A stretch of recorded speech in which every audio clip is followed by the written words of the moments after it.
la más cordial bienvenida a la capacitación denominada Reglas Comunes Iberoamericanas de la Justicia Restaurativa.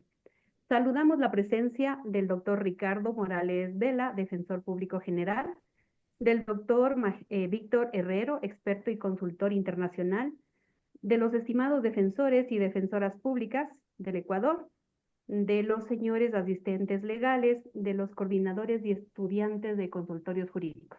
Es un placer para nosotros empezar esta jornada de capacitaciones y formación continua con la presencia del magíster Víctor Herrero. En primer lugar, damos la bienvenida y le damos la palabra al doctor Morales, quien va a hacer la introducción de este evento de capacitación. Doctor, bienvenido. Buenos días, querido Víctor Herrero, experto de consultoría internacional, amigo de esta casa, además con quien a través de Tierra de Hombres hemos suscrito un convenio interinstitucional en la ciudad de Madrid, España. Saludo también a la doctora Rocío Játiva, directora de la Escuela Defensorial, a los queridos defensores públicos, coordinadores, asistentes legales y a los queridos estudiantes de los consultorios jurídicos gratuitos. Buenos días con todas y con todos, y sean ustedes bienvenidos a este importante evento de capacitación sobre las reglas comunes iberoamericanas sobre justicia juvenil restaurativa. La labor de la Escuela Defensorial y de la Defensoría Pública es precisamente atender estos requerimientos de capacitación, en este caso en favor de los niños, niñas y adolescentes. Es un honor contar con su presencia, que tiene como propósito fortalecer las competencias y las habilidades para el abordaje de los casos de justicia juvenil desde una perspectiva restaurativa, garantizando la protección de los derechos de los niños, niñas, adolescentes en conflicto con la ley, y como institución, como Defensoría Pública, tenemos el compromiso de garantizar el acceso a una justicia equitativa y humanizada, promoviendo mecanismos que permitan justamente la reparación del daño, la resocialización y la prevención de la reincidencia en líneas con los estándares internacionales y los principios de la justicia juvenil restaurativa. Para ello, como les decía antes, contamos con la presencia de nuestro buen amigo doctor Víctor Herrero, destacado especialista en la materia, quien nos guiará en este proceso de aprendizaje y de reflexión con su experiencia y conocimientos que serán fundamentales para que podamos profundizar en el marco normativo y en las buenas prácticas aplicables en el contexto iberoamericano. Hemos sido partícipes y testigos de la suscripción de varios convenios en apoyo de los niños, niñas y adolescentes, y pues, por tanto, yo les invito a aprovechar al máximo esta jornada, a participar activamente y a intercambiar experiencias que enriquezcan nuestro espacio, nuestro ejercicio profesional. Estoy seguro que esto contribuirá significativamente a nuestra labor en la defensa de los derechos de las y los adolescentes. Sin más preámbulo, agradeciendo la presencia del doctor Víctor Herrero, paso a dar la palabra y bienvenidos nuevamente a todas y todos en este inicio de esta capacitación. Un muy buen día con todos. Muchísimas gracias al doctor Ricardo Morales, Defensor Público General. La Escuela Defensorial de la Defensoría Pública del Ecuador se complace en dar la cordial bienvenida a la capacitación denominada Reglas Comunes Iberoamericanas de la Justicia Restaurativa. Saludamos la presencia del doctor Ricardo Morales, Defensor Público General del Ecuador, de la doctora Rocío Játiva, directora de la Escuela Defensorial, del magíster Víctor Herrero, experto y consultor internacional, compañeras y compañeros defensores públicos, compañeras y compañeros asistentes legales, estimados, estimadas coordinadores, coordinadoras y estudiantes de consultorios jurídicos. Sean todos bienvenidos y bienvenidas. En esta ocasión se ha organizado este evento académico con el objetivo de socializar las reglas comunes iberoamericanas de la justicia restaurativa a través del diálogo y debate para aplicar en el contexto ecuatoriano de los adolescentes infractores. Antes de darle la palabra a nuestro ponente, nos vamos a permitir leer unas breves líneas de su hoja de vida. Él es magíster en drogodependencia, con formación en Derecho Penal Penitenciario y Criminología. funcionario de carrera en instituciones penitenciarias, experto en cooperación internacional, responsable de impulsar la justicia juvenil en los países de América Latina y Caribe. Ha organizado y diseñado los 3 Congresos Mundiales de Justicia Juvenil celebrados en Lima, Ginebra y París. Fue parte de la coordinación y apoyo técnico para la redacción y aprobación del Decálogo Iberoamericano de Justicia. Miembro de la Comisión Interinstitucional Iberoamericana de Justicia Juvenil. Para iniciar la jornada académica, cedo la palabra al magíster Víctor Herrero. Muy bien.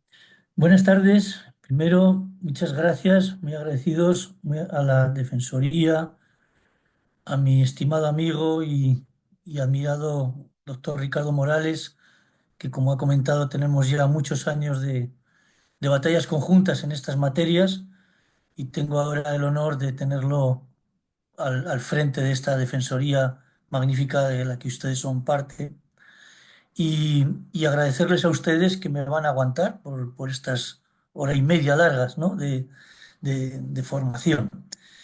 Quiero anticiparles que no pretendo ser un ponente que quiere dar una lección magistral de nada, sino simplemente a través de contar una historia, contar la historia de cómo hemos ido conformando todo este concepto maravilloso de enfoque restaurativo, de justicia restaurativa, y un poco contarlo desde la experiencia de lo vivido profesionalmente y en el mundo de la cooperación en los países iberoamericanos. Me gustaría mucho poder tener la participación de ustedes y he pensado que, aunque el título principal es Las reglas comunes iberoamericanas, que es de alguna manera el instrumento en el que vamos a poner el énfasis, fundamentalmente espero mañana, he pensado empezar haciendo una exposición, unos comentarios sobre la justicia restaurativa y el enfoque restaurativo, entender un poco cómo hemos ido manejando conceptualmente toda esta temática desde los países del contexto iberoamericano, de llegar un poco a los hitos importantes que hemos tenido a lo largo de estos últimos años, que han ido dando los pasos y poniendo de alguna manera suelo a todo este movimiento jurídico, social, institucional, internacional que se está generando en torno a este enfoque restaurativo, para culminar en las reglas comunes, que de alguna manera es el último instrumento generado recientemente y ya aprobado por todas las instituciones iberoamericanas. Insisto, por favor, me gustaría mucho la participación de ustedes. Si les parece, yo voy a dar bloques como digamos, de información y si quieren, pues vamos haciendo algún tipo de paréntesis cuando lo consideren oportuno. Si esto lo dejo un poco al criterio de ustedes, de la coordinación de la escuela, si en algún momento consideran que puede ser un momento donde hay personas que están pidiendo participar o tener alguna respuesta, alguna inquietud, vamos haciendo de alguna manera espacios de intercambio y vamos también enriqueciendo con sus aportes. Es decir, no pretendo ser rígido en la metodología de esta clase para nada, sino todo lo contrario. Ojalá pueda ser entretenida a pesar de la materia y de la hora. Muy bien.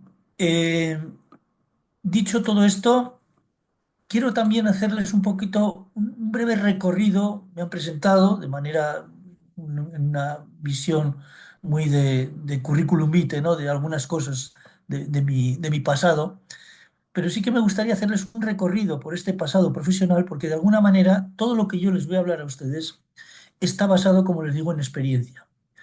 Y son experiencias que yo me siento una persona afortunada porque la vida me ha ido llevando a lo largo del tiempo por instituciones y lugares que de alguna manera, si algo me han permitido, es aprender que es en la transversalidad, la complementariedad de muchas materias, en una visión muy holística de toda la atención a los adolescentes, en donde podemos encontrar respuestas más o menos acertadas. Como les decía en mi presentación, yo he sido funcionario de carrera en España muchísimos años, del Ministerio de Justicia, luego pasó a ser Justicia Interior, y tras un breve periodo de función en el interior de centros penitenciarios, donde la mayoría eran jóvenes, en España, por un año y medio, 2 años, pasé a tener ya responsabilidades desde muy jovencito, en un primer momento en una institución del propio Ministerio de Justicia que se llamaba Comisión de Asistencia Social del Ministerio de Justicia. ¿Qué era aquello? Estamos hablando de años 80, ¿eh? Primera década de los 80, o sea, primera parte de los 80. Pues era un intento de empezar a aproximar el sistema penitenciario español a una realidad completamente diferente. Nos encontramos en una encrucijada socialmente muy compleja, con un montón de jóvenes, fundamentalmente, que se incorporaban al mundo de las adicciones, fundamentalmente de la heroína, y que esto convulsionó totalmente el sistema penal. El sistema penal hasta ese momento tenía, bueno, tipologías de delitos muy típicas, robos, etcétera. En España los delitos muy graves nunca fueron un problema serio en realidad, pero sí robos vinculados pues, a personas muy en situación de exclusión social.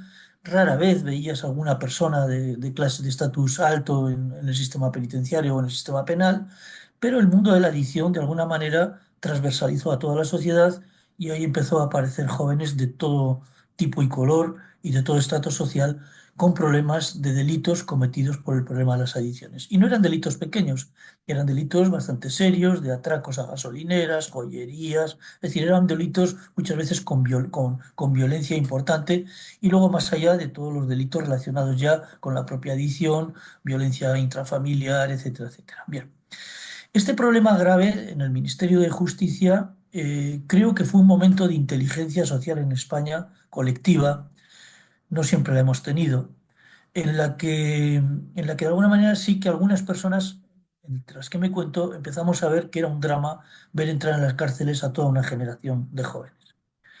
Y algunas personas, fundamentalmente, yo tenía un rol importante, pero había otros que lo tenían mucho más fuerte, jueces de determinado de prestigio, personas de instituciones clave, del Ministerio de Sanidad, del Ministerio de Justicia, empezamos a decir, esto no puede ser.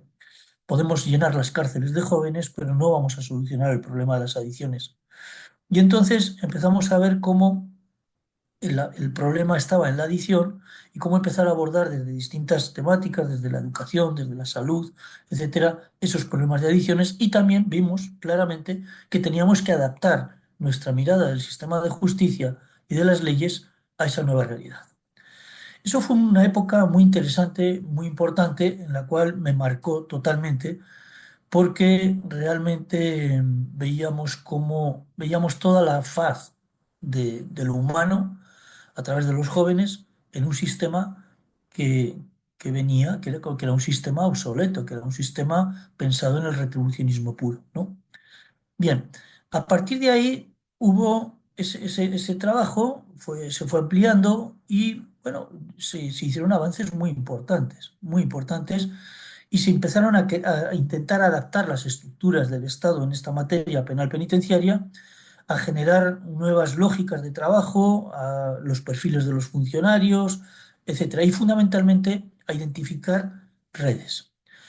Tras esa etapa, yo tuve la fortuna de pasar a ser durante un tiempo director general de Asuntos Sociales. Eso me permitió tener la competencia en toda materia social. Volvemos otra vez, años, segunda década de los 80, comienzos de los 90, hasta el 95, 96, en la cual tuve toda la política social, de infancia, en materia de protección, y también tenía justicia, todo el tema de justicia, y luego todo el área de jóvenes, personas mayores, discapacidad, mujeres, minorías étnicas, etcétera. Claro, cuando una persona tiene que trabajar en toda una política social, yo me di cuenta de algo muy importante, y es que en mi etapa anterior, mi mirada era una mirada meramente penal, penitenciaria. Y por lo tanto, yo veía problemas que no eran de naturaleza penal penitenciaria y reclamaba a las autoridades, a las máximas autoridades, medios y recursos para que desde lo penal y penitenciario, en concreto desde mi organismo anterior, desde Comisión de Asistencia Social del Ministerio de Justicia, pudiéramos atender situaciones de marginación, de pobreza, de adicciones, etcétera, etcétera. Claro, cuando tuve la fortuna, como digo, de pasar al otro lado de ese esquema y ser el responsable de las políticas sociales, me di cuenta que realmente me estaba equivocando en la etapa anterior. Yo no tenía que exigir tener recursos propios para las personas con adicciones o para las personas que tenían carencias importantes económicas, etcétera, que lo que tenía que hacer era exigir que las políticas sociales fueran correctas y pudieran atender esas necesidades. Es decir, no se trataba tanto de llevar mecanismos sociales de protección social a la cárcel, sino que los mecanismos existieran en el exterior y pudieran realmente, y que la cárcel fuera una parte más de una ciudad o de un contexto social para la atención de esas personas. Y así se hizo. Así yo tuve también, estuve casi 7 años y claro, eso me dio una visión, como digo, de transversalidad de muchas materias y también de resituar un poco cuál es el rol de cada uno en todo este universo de problemas que nos encontramos cada vez que aparece un joven, un adolescente en un sistema penal o una persona adulta también. Vale. Luego, así estuve muchos años, ese organismo nos dimos cuenta que necesitábamos especialización. Yo había pasado años pidiendo que la cárcel fuera el último recurso para adultos y para jóvenes y que necesitábamos aplicar alternativas al proceso, alternativas a la privación de libertad, ¿eh? Pero cuando llegó el momento, el organismo al que yo retorné otra vez, Comisión de Asistencia Social del Ministerio de Justicia, no tenía ya mucho sentido porque la red de servicios sociales realmente había mejorado muchísimo. No porque estuviera yo, sino porque el país así lo decidió, ¿no? ¿Qué ocurrió entonces? Que lo que nosotros necesitábamos era especializarnos como institución en materia de ejecución penal, de medidas alternativas para todos estos fenómenos y contextos en los que tanto necesitábamos de todos esos recursos sociales. Claro, así, de alguna manera, tuvimos que transformar nuestro organismo y nuestro organismo se transformó en lo que se llamó el Servicio de Gestión Penal y Medidas Alternas y nos dio mucha especialidad. En mi biografía, a partir de ahí, yo empecé a hacer, a partir del año 95, empecé a hacer muchísimas misiones internacionales. Comencé por Venezuela, Rumanía, África, etcétera. Bueno, y empecé a ver otros contextos. En el caso de continente, de América del Norte, América Central y América del Sur, prácticamente en muy poquitos años, pues tuve la oportunidad de visitar y de trabajar en todos los países. Y a partir del 2011, yo salí en lo que se llama Servicios Especiales para Cooperación Internacional de mi ministerio a este otro contexto. Precisamente el primer país que me acogió en esta nueva aventura profesional mía fue Ecuador. Y ahí es donde tuve la oportunidad de conocer a personas tan maravillosas para mí como es el doctor Ricardo Morales o la actual secretaria general también, Wendy Moncayo, que en aquellos años había estado en la Dirección General de los CAIS. Claro, la mirada de Ecuador, la mirada de Chile, la mirada de Argentina, de Nicaragua, de Ecuador, empecé a ver que había muchas cosas comunes y muchas diferencias también, ¿no? Pero eso sí me permitió también empezar a intentar entender con una dimensión mayor, ¿no? Saliendo un poco del ombligo propio de nuestro país, de nuestras ciudades, etcétera, en España, a entender lo que era todo este contexto iberoamericano y cuáles eran las realidades. Realidades bastante desiguales, pero realidades también que tenían mucho en común con lo vivido anteriormente. Permítanme que me haya dado la licencia de hacer este recorrido porque van a entender el porqué en todo este trabajo que yo les voy a intentar mostrar ahora, de alguna manera no es un trabajo, como diríamos, académico. Es un trabajo y es una experiencia que les comparto basado en la práctica, en la realidad. Es más, de la realidad hemos acabado haciendo teoría o haciendo conceptos, pero realmente creo que ese ha sido el gran avance que nos ha permitido a un núcleo muy importante de personas en este contexto iberoamericano poder reunirnos y poder hoy mostrarles algunas de las cosas que les quiero mostrar, ¿no? Bien, dicho esto, por favor, vamos a empezar con la primera presentación, la primera diapositiva.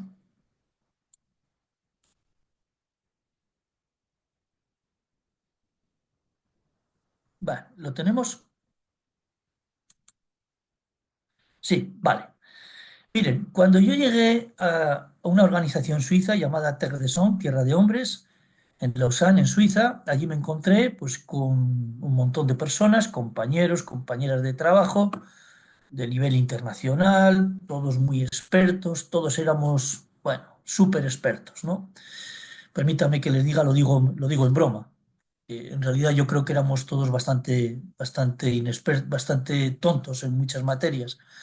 Tontos simplemente por creernos expertos, no lo éramos. Simplemente teníamos experiencias, conocimientos que teníamos que validar, que teníamos que hacer mucho con ese conocimiento y experiencia. Pero era cuando empezamos a hablar de justicia restaurativa como una alternativa a la justicia tradicional de carácter retributivo o incluso a la justicia tradicional de carácter tutelar, ¿no? Como hemos ido viviendo. Y aquí yo me acuerdo discusiones eternas en las cuales todo el mundo quería tener la razón, todo el mundo quería hacer su frase, su concepto, etcétera, y acuñarlo, y además que fuera único, exclusivo. Por lo tanto, incluso para mí fue muy desagradable en algunos momentos porque dije, mira, yo no he venido aquí para pasarme días y días discutiendo sobre un concepto, sino para empezar a actuar, porque podemos estar 20 años discutiendo conceptos y los niños siguen estando en centros desatendidos o con una mala atención, ¿no? Entonces empezamos a identificar precisamente qué es lo que yo propuse, identificar qué es lo que no era justicia restaurativa, en nuestra opinión. Y en nuestra opinión, justicia restaurativa, ¿eh? Luego les pongo ahí versus justicia, enfoque restaurativo, porque les voy a llevar a ese término, no era un dogma, no es un dogma. Está claro que tenemos autores muy importantes de los que hemos bebido y nos hemos nutrido todos, como eh, perdón, vaya, les iba a decir Helmut Kaiser, pero me estoy equivocando. Del mundo de la justicia hemos visto experiencias de Australia, de Singapur, de España, etcétera, pero Howard Howard era el personaje que le estaba diciendo que es un poco la fuente. Es decir, hemos visto cómo se hacían definiciones desde Naciones Unidas. Desde mi punto de vista, les hacía falta mucho matiz, pero bueno, eran definiciones que íbamos haciendo, pero por supuesto sí que nos dimos cuenta que no es un dogma. No hay un concepto único de justicia restaurativa, ni hay una propiedad intelectual de esto. No es un dogma. Por supuesto, no es abolicionismo penal ni es despenalización. ¿Eh? Porque también desde el mundo de las ONGs muchas veces, desde un buenismo importante, hemos querido hacer ver como que esto, bueno, poco menos, que es que todo se puede resolver poniendo simplemente en una mesa en diálogo a una persona y a otra. No, tampoco es eso. No es, y que podemos prácticamente prescindir de los códigos penales y que todo se va a arreglar con un par de palmaditas. No es eso. No es un abolicionismo penal. Tampoco es un proceso abreviado, es decir, tampoco pretende ser un proceso abreviado. Claro que a través de muchos mecanismos, como el que vamos a ver luego, como la mediación, conciliación, prácticas restaurativas, etcétera, podemos evitar procesos y podemos de alguna manera aligerar muchísimo las cosas. Pero no es en sí mismo, no es el objetivo el generar un procedimiento abreviado de la justicia. No es tampoco una justicia para las pequeñas cosas, solo para esos pequeños delitos de bagatela, de un insulto, de un pequeño robo. No es tampoco solo eso.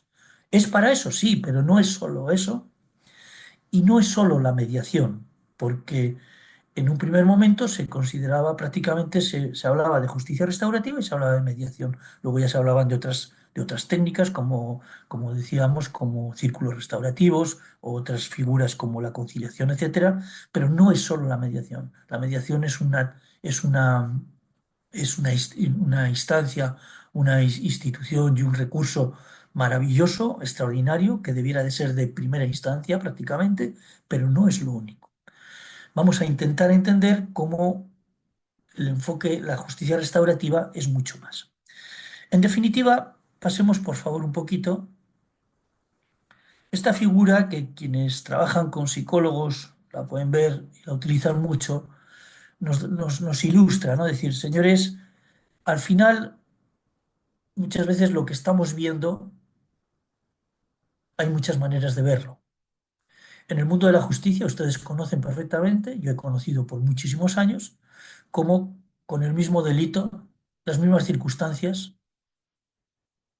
las mismas situaciones prácticamente, unas personas se han ido 6 años a la cárcel y otros no han entrado en la cárcel.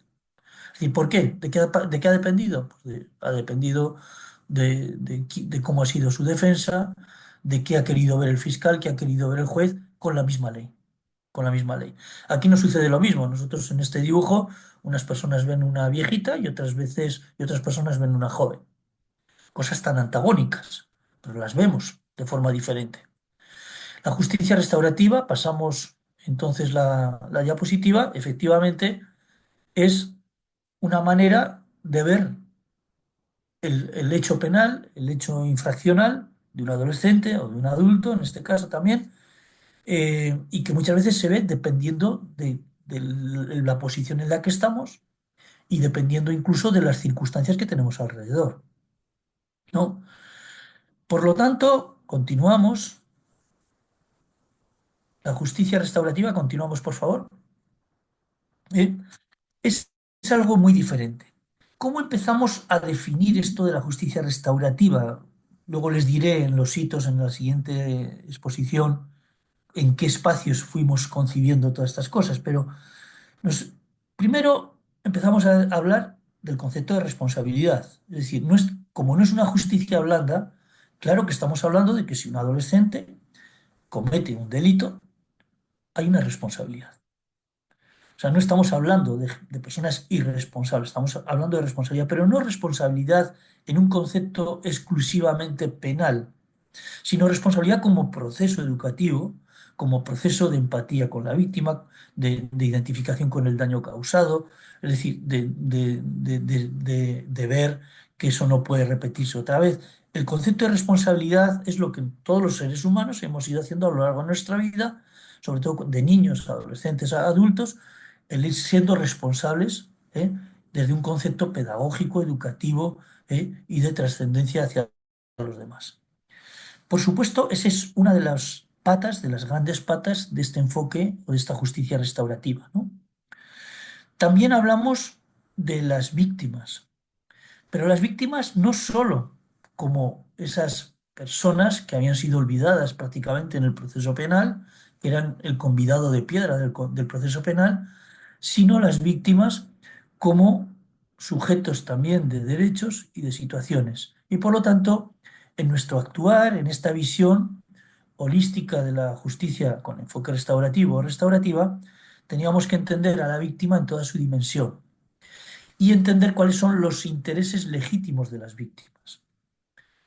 Digo intereses legítimos porque también puede haber víctimas o colectivos de víctimas que piden venganza o que piden que la persona, que el infractor se le corte el cuello. Y bueno, puede ser entendible, pero no es legítimo, ¿no?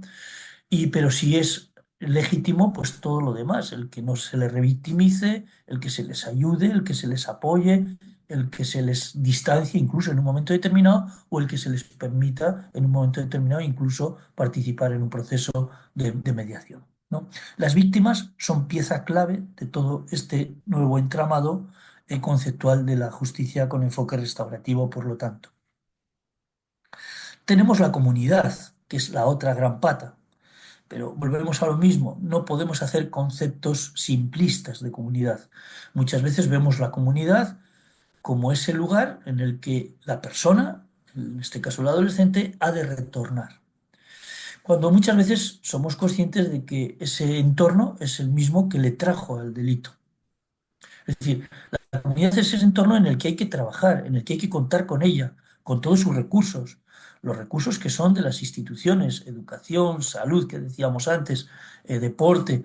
Es decir, todos esos recursos tienen que estar en el engranaje para la resolución del conflicto penal. Pero hay que hacerlo de manera ordenada, hay que identificar la situación de la comunidad, hay que identificar sus instrumentos positivos o negativos, y la comunidad puede ser también pues, el líder de una comunidad indígena, que solamente un consejo puede ser más importante que 20 intervenciones de 20 psicólogos en el sistema penal. ¿Eh? La comunidad es un concepto, por lo tanto, también amplio, en el cual no podemos hacer simplismo, lo mismo que en el concepto de responsabilidad o en el concepto de víctima. Y por último, el concepto de reparación, que es un poco el concepto nuclear de toda esta nueva mirada, esta nueva forma de ver la justicia, es que, en definitiva, la intervención del sistema penal tiene que buscar la reparación de la persona, del daño cometido, la reparación del propio infractor, la reparación de la víctima y la reparación de la comunidad.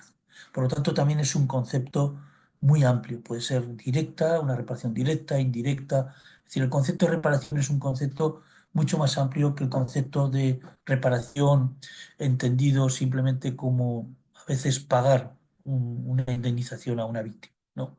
O por un daño causado. Vale, pasamos por favor. Dicho esto, como decimos, bueno, aquí diríamos, pasamos a la siguiente, empezamos a tener un poco un concepto, en definitiva, es un concepto superador. ¿Eh? Es un concepto superador. Este enfoque restaurativo es un enfoque superador. ¿Superador de qué? Pues superador de esa visión retribucionista que habíamos tenido, que tenemos todavía metidos muchas veces en nuestro chip, profesional, o superador de ese concepto tutelar que a veces también tenemos, ¿no?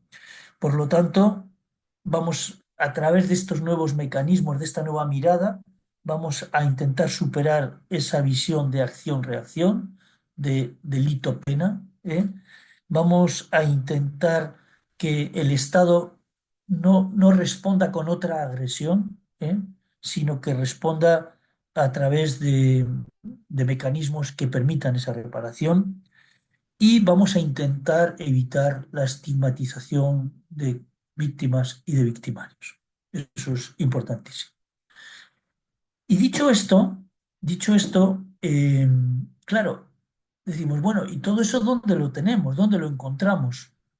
Yo les voy a querer llevar a otra lógica, decir, señores, cuando uno ha recorrido, como hemos recorrido y decimos todo el continente, vemos que las leyes, las normas, los planes, muchas veces ya nos hablan de estas cosas. Ya tenemos la posibilidad en todas esas normas, leyes, etcétera, tenemos, si queremos poner esa mirada diferente, elementos para rescatar este enfoque restaurativo. Permítame hacerles una breve, pasamos la diapositiva. Miren, he querido sacar, yo tengo algunas películas que me parece que son geniales para nuestros trabajos y que yo cada cierto tiempo las miro, las remiro otra vez, siempre saco alguna conclusión. Hay una película que se llama Los niños del coro, no sé si ustedes la conocen, que está versada en comienzos del siglo XX, en una institución en Francia. Yo cuando la miro me recuerda mucho a instituciones educativas en las que he estado yo en España, exactamente igual. Pero esta institución, bueno, pues tenía niños con problemas, ¿no? Ahí se revolvía un poco los antiguos reformatorios que conocíamos también en Europa, donde ahí lo mismo entraba un niño que no tenía padres, que un niño que había cometido un pequeño delito o sea, se mezclaba un poco todo, ¿no? Y era una visión muy tutelar, se llamaban, por eso se llamaban tal luego esos reformatorios, eran centros de reforma que luego pasaban a ser centros tutelares de menores. En esa película es un profesor que llega a esta institución y que a través de la música consigue lo que nadie había conseguido. Y hay frases en esa película que les animo a verla, que son muy representativas, ¿no? de estos dos mundos en los que nosotros convivimos permanentemente. Tenemos dos miradas. Podemos ver la mirada de esos niños que cuando llegan a estos centros dicen, va, estos son casos perdidos. O sea, me encuentro un chico ahí en el CAI de, en el CAI de Quito o en el de Guayaquil, bah, son casos perdidos, ¿no? ¿Esto qué representa? Pues simplemente, pues eso, esa visión pesimista desde los adultos sobre los niños con dificultades. Estos niños nunca van a superar estas dificultades. Esa otra expresión de que también aparece en la película, pero que es muy manida, ¿no? Nunca llegarás a nada, ¿no? Son esos niños a los que ya les sentenciamos, tú no vas a tener nunca un recorrido en tu vida, no vas a llegar a nada, ¿no? Esa expresión ya limita totalmente el futuro de un niño, ¿no? eh, Centros en los que, por ejemplo, en esa película, ¿no? Se decía, aquí no hay esperanza, solo hay disciplina. Esos centros en los que se considera que solo a través de disciplina vamos a recuperar a un niño. Claro que la disciplina, el orden es importante, pero la disciplina tiene muchos matices, ¿no? Este lugar, es un callejón sin salida, es decir, eso también representa mucho, ¿no? A muchas de nuestras instituciones en las cuales va un niño, imaginemos a un niño de 14, 15, 17 años, en un centro donde él mismo dice, yo de aquí no tengo ninguna salida, no tengo ninguna expectativa, sobrevivir ya es bastante. O estos niños están destinados al fracaso, ¿no? Creo que esto es importante también. Esta es una expresión pesimista, una mirada. Esa mirada quizás sea la viejita de la mirada que veíamos antes, ¿no? Sin embargo, hay otros profesionales, otra mirada de la justicia en la que dirían expresiones como esta, ¿no? No hay niños malos, solo hay niños infelices. Cuando todos nosotros vemos en el sistema de justicia juvenil a los adolescentes, jóvenes, que nos encontramos en ellos, realmente son la evidencia del fracaso del resto de las instituciones. Son el fracaso de la institución educativa, de las instituciones de salud, de las instituciones familiares, por supuesto. Ellos son la expresión del fracaso. Pero no son, cuando uno lo conoce, te das cuenta que en realidad son niños que están en construcción, son adolescentes que están en construcción. No son malos, son infelices, carecen de todo o de casi todo, la mayoría. Hay una expresión en esta película que dice, la música puede cambiar a los niños. Realmente hay simplemente, cuando hablamos de música, es el hecho de esa película, pero una atención adecuada, un taller, una formación, claro que puede cambiar totalmente la realidad de los niños, ¿no? Hay una expresión que dice, cuando un niño deja de soñar, un poco de luz se apaga en su interior. Claro, si les rompemos la capacidad de soñar en positivo, que queda ahí, no queda nada, ¿no? Y hay otro también, dice, las voces de estos niños son un regalo. Hay muchos niños adolescentes que yo veo en todos los centros. Ahí en el Vigilio Guerrero me he estado varias veces, en muchos CAIs de Ecuador. Incluso hasta con los más complicados, cuando hablas con ellos te das cuenta que siempre hay algo que puede ser un regalo para el resto de esa persona. Siempre hay algo. Podrá haber muchas cosas que son muy complejas, pero siempre hay algo, ¿no? Y por último, decir que, como decía el profesor de esta película, con cada nota estos niños encuentran un lugar en el mundo. Es decir, con cada una de esas actividades que se les proporciona, que son en positivo, que forman parte de esa mirada que busca la reparación, la restauración, siempre esos adolescentes van a encontrar seguramente un lugar en este mundo. Les he puesto esto porque les animo a ver esta película, porque de alguna manera encuadra muy bien estas dos miradas que, insisto, no son del pasado, son del presente. Y cada vez a veces con más fuerza. El retribucionismo toma fuerza cuando estamos hablando de que vamos a solucionar los problemas del delito solo encarcelando niños o adolescentes. Y no estamos hablando de nada más, ¿no?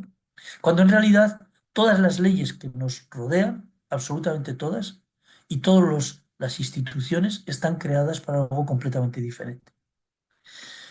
Bien, hay también una canción muy bonita ¿cómo se llama? Perdón, es una canción eh, perdonad, les aconsejo que la vean, de Mercedes Sosa, que es Canción para un niño en la calle. Describe con una belleza, pero con una crueldad terrible, la situación de millones de niños en nuestro continente americano que están realmente en situación donde los estamos tirando completamente al vacío, ¿no?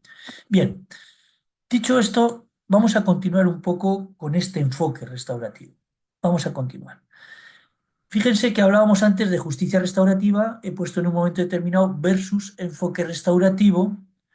Esta palabra, esta expresión de enfoque restaurativo, comencé a utilizarla yo con mis compañeros de fundación, con mucha gente, precisamente para evitar esos dilemas, esos dogmas que se nos querían imponer. Decir, bueno, mira, si te quieres quedar con el dogma y pensar que justicia restaurativa es solo lo que tú dices, pues yo prefiero entonces hablar de enfoque restaurativo, donde lo que hacemos es hablar que el enfoque restaurativo lo que nos va a hacer es recoger y aceptar todos los valores positivos de la justicia restaurativa y buscarlos en nuestras leyes, en nuestras normas o potenciarlos, ¿no? ¿Qué es lo que va a ser de alguna manera en nuestras normas, en nuestras leyes? ¿Qué es lo que nosotros encontramos? Primero, que a través de distintos mecanismos lo que vamos a buscar también es el acercamiento, como decíamos antes, intentar que la sociedad en general, con todos sus componentes, se acerquen al problema y contribuyan con las instituciones del sistema penal, jueces, fiscales, defensores, policía, instituciones de ejecución, etcétera, ¿no? Y nos ayuden también con esa intervención a generar formas más ágiles y más participativas en la resolución de estos conflictos. Pero va a haber algo muy importante que ya lo tenemos en las leyes y que tenemos que poner el peso en esta nueva mirada, que es que tenemos que ayudar a diversificar y a individualizar y a adecuar las respuestas de la justicia en función de las características y de la situación del adolescente infractor. Nuestras leyes de esto nos hablan.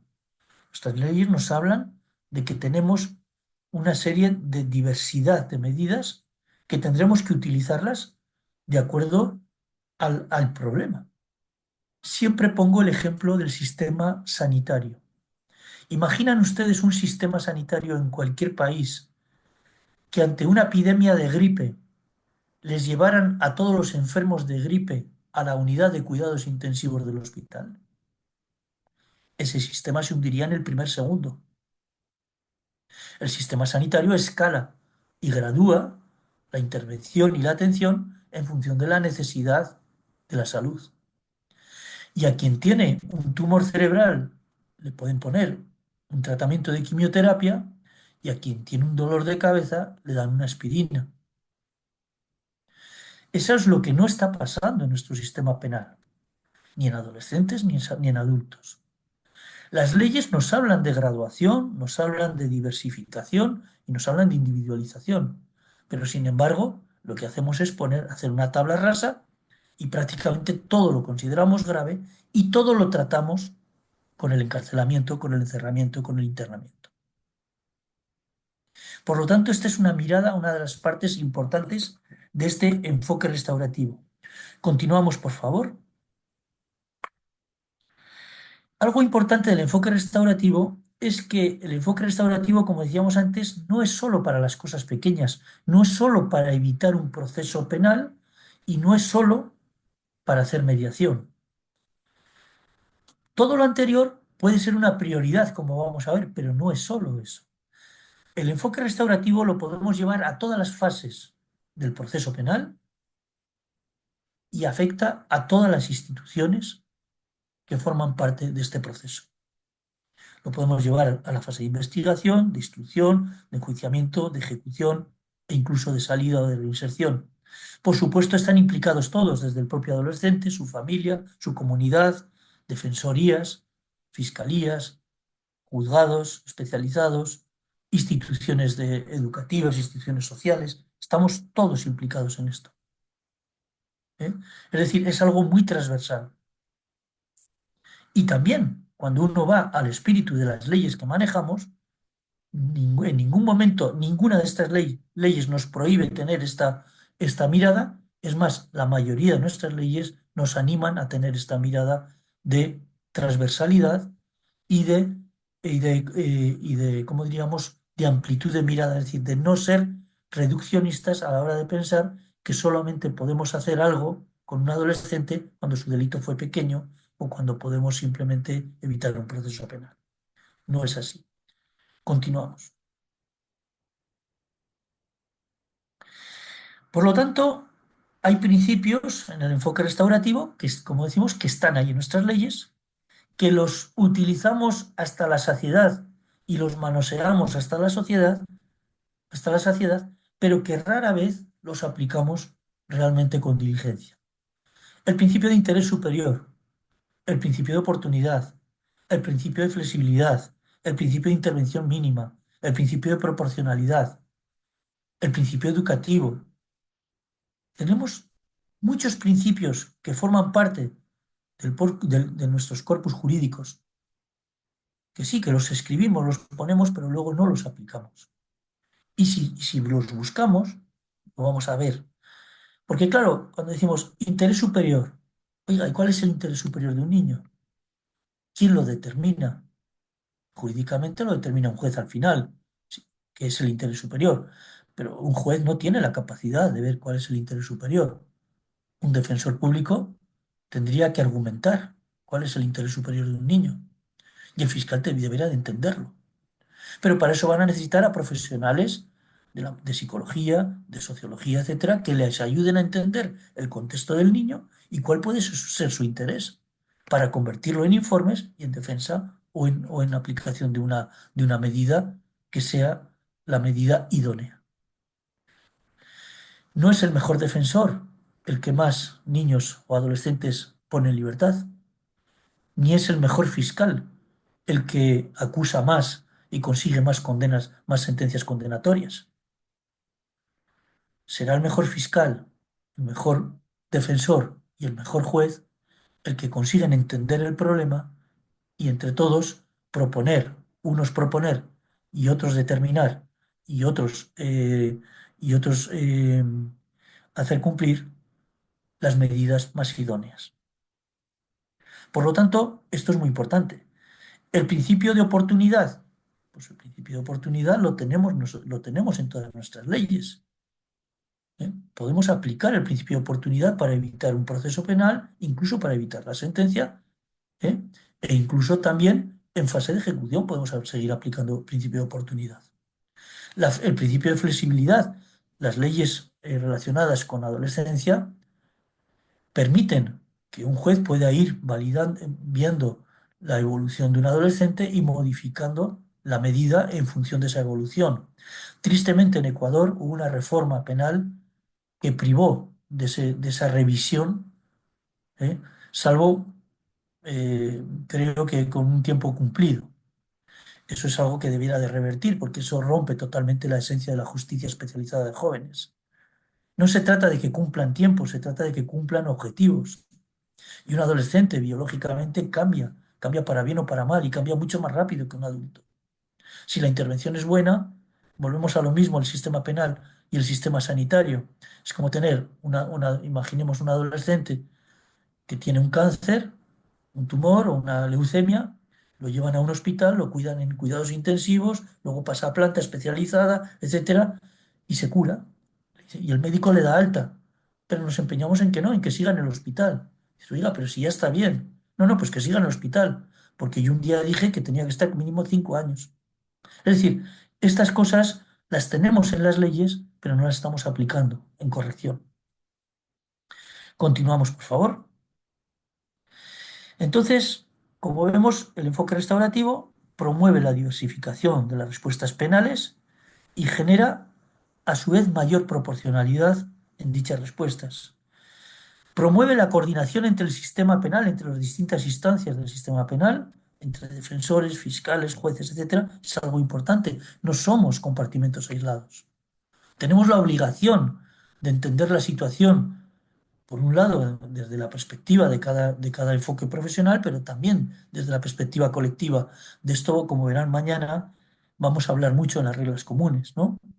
Y promueve y prioriza la aplicación de medidas alternativas al proceso, alternativas a la sanción y alternativas a la privación de libertad. Haciendo de la privación de libertad, pasamos, por favor, el último recurso. Pasamos, por favor. Entonces, realmente la libertad, la privación de libertad debe de ser el último recurso. Debe ser es excepcional y por el menor tiempo posible. Así lo dicen todas las leyes y todos los tratados internacionales. Última ratio y por el menor tiempo posible. Fíjense la labor de ustedes, defensores y defensoras públicas, en la defensa de un adolescente. La defensa de un adolescente no termina el día en el que se hace la audiencia de juicio o las previas. En la ejecución, durante la fase de ejecución, la presencia de un buen defensor o defensora puede modificar radicalmente absolutamente todo para la vida de un adolescente. Por lo tanto, vamos a evitar en la medida de lo posible la respuesta del internamiento y cuando haya que hacerlo, ¿por qué no? Lo mismo digo, es decir, puede ser restaurativa una privación de libertad, también puede ser lo restaurativo, pero ojo, cuando es adecuada, cuando se acomete en términos adecuados. Es lo mismo, ¿es restaurativo una unidad de cuidados intensivos? Sí, pero ¿por qué? Porque allí están los mejores médicos, los más especialistas y los mejores medios. Claro, en el sistema penal, la unidad de cuidados intensivos es un lugar, es un almacén de niños, donde no tenemos ni los mejores profesionales, ni los más formados, quizás los mejores sí, pero no están formados, no tienen las directrices claras, no tienen los recursos, no tienen nada. Por lo tanto, es muy importante entender que la privación de libertad, aun siendo la última ratio, claro que también podemos entenderla como algo restaurativo si se ejerce con adecuación. Por otro lado, vamos a evitar, por lo tanto, esos efectos negativos y perversos que la privación de libertad muchas veces tiene. Ustedes están viviendo un contexto, diría, horrible, ¿no? De la situación de las cárceles de adultos, pero también de los CAIS en Ecuador, donde el abandono institucional ha sido tan terrible que en estos momentos no son nada más que almacenes de niños.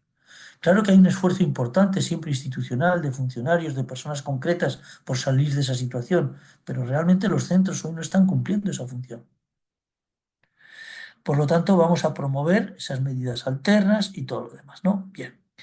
Miren, yo les quiero contar, vuelvo otra vez un poquito, un caso que yo viví en mi vida profesional, que fue muy simbólico. Hay una canción que les animo también a escucharla, de Joaquín Sabina, que se llama Princesa. No sé si ustedes la han escuchado en algún momento. La tengo aquí, si ustedes la quieren poner. Incluso, bueno, vamos a ponerla, por favor.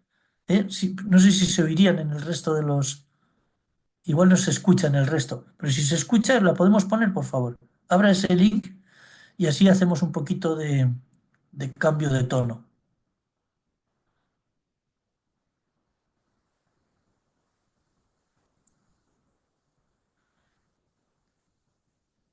¿Funciona? No. No abre el link. Ah, bueno, igual no porque no la tienen ustedes soportada en mi ordenador, claro. Tendría que ser. Eh, si me permiten, intento yo compartirlo un momentito. A ver, intento compartirlo. Ah, sí, ahí está. Esa, póngala, por favor.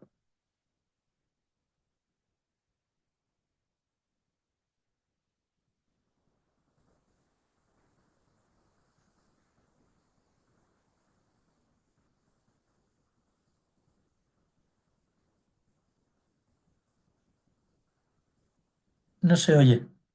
No. Bueno,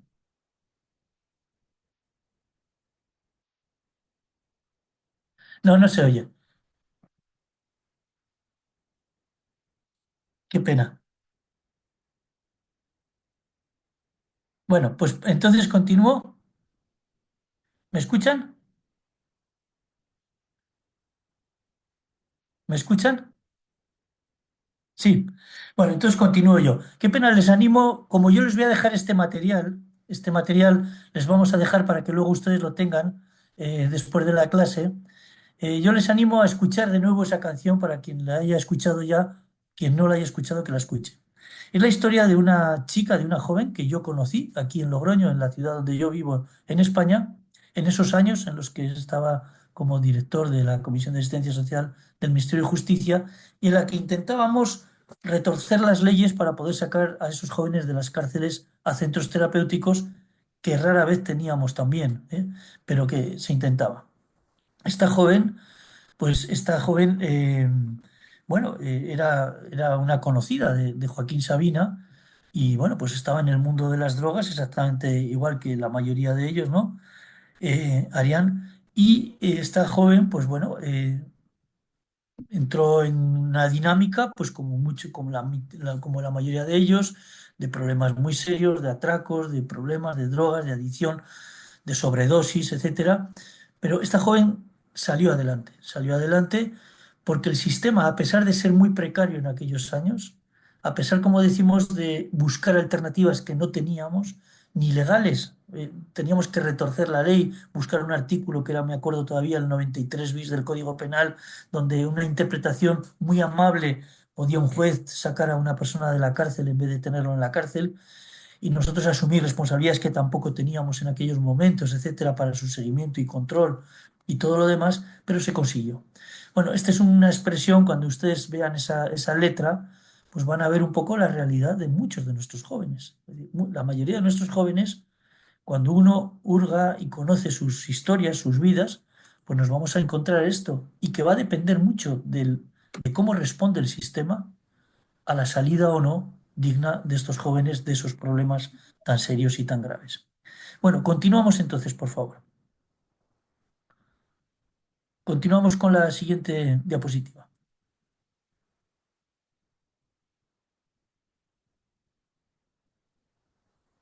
¿Sí? Continuamos, por favor.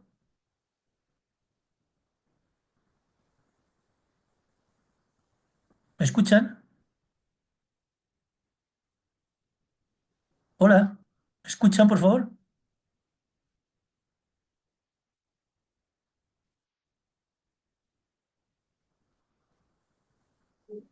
Sí, doctor, ya le vamos a poner la siguiente diapositiva.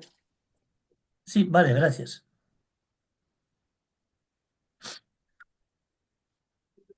Vale. Se está cargando. No, la siguiente diapositiva, no la siguiente. La siguiente presentación. No, diapositiva, la siguiente diapositiva.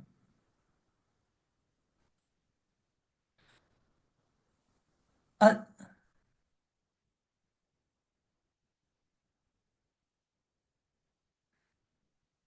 disculpe, perdone que ya no tiene más diapositivas esta, sí, lleva razón, lleva razón.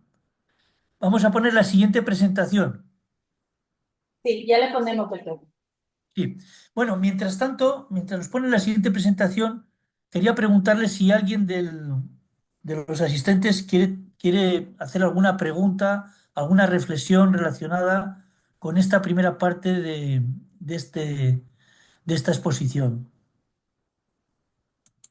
¿Cómo ven ustedes desde el punto de vista de defensores públicos, en el caso de adolescentes, si realmente se está aplicando, si estamos mirando las normas, las leyes, desde este enfoque, desde esta mirada que llamamos restaurativa, desde todos estos puntos que hemos revisado, o si seguimos de alguna manera, en la mirada tradicional, retribucionista o tutelar? Cuénteme, Wendy,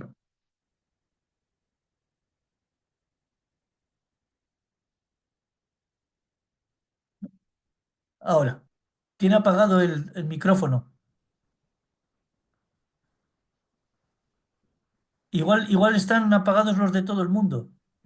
Hola, ¿cómo está, Ahora Vic? sí. ¿Cómo está? ¿Cómo ha pasado? Buenos días. Hola Wendy, Lindo ¿cómo estás? verlo y escucharlo. Bueno, la Gracias, Wendy. situación acá en Justicia Juvenil en Guayaquil es alarmante, es preocupante. Considero yo que las autoridades, sobre todo Fiscalía y algún un juez que no está especializado, está aplicando el discurso que solicita la comunidad de la sociedad, que es la mano dura. No se están aplicando terminaciones anticipadas, se está llevando casi todos los procesos a juicio y lo que se solicita son medidas privativas de libertad. Incluso tenemos un señor juez o jueza que toda audiencia de flagrancia, por más ilegal que sea, declara la legalidad y por cualquier caso que sea, hasta un robo que es susceptible, ¿verdad?, de conciliación, suspensión de terminaciones anticipadas, se le dicta medida de internamiento preventivo de manera indiscriminada. Entonces, tenemos ahorita una alta tasa de adolescentes con internamiento preventivo. Y como usted dice, tenemos las reglas, tenemos todo lo que es la doctrina de protección integral, las sentencias de la Corte Constitucional, sin embargo, no se los está aplicando. Y es una lástima porque desde el 2019 que salió la sentencia que marcó un hito, o esperábamos que sea un hito, vemos que no se ha cristalizado nada. Tanto así que hasta la fecha no hay ni un operador de justicia acreditado en justicia juvenil a nivel nacional. Sin embargo, hola,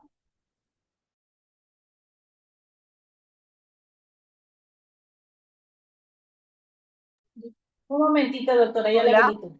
Ya. ahí estamos, gracias.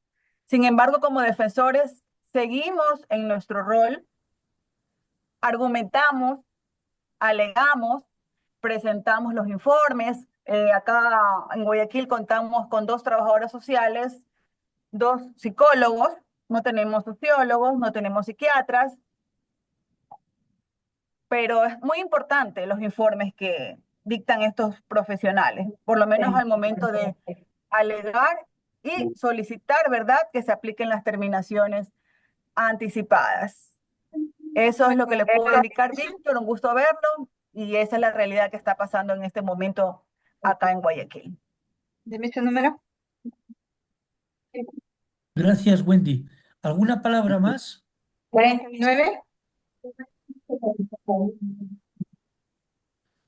¿Alguien más quiere tomar la palabra? ¿Qué hacemos de esto, amigo? Luego que termine eso. Ok. Vale. Respondo, Wendy.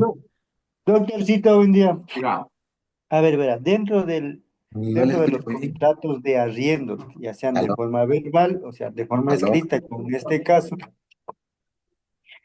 caso, el juez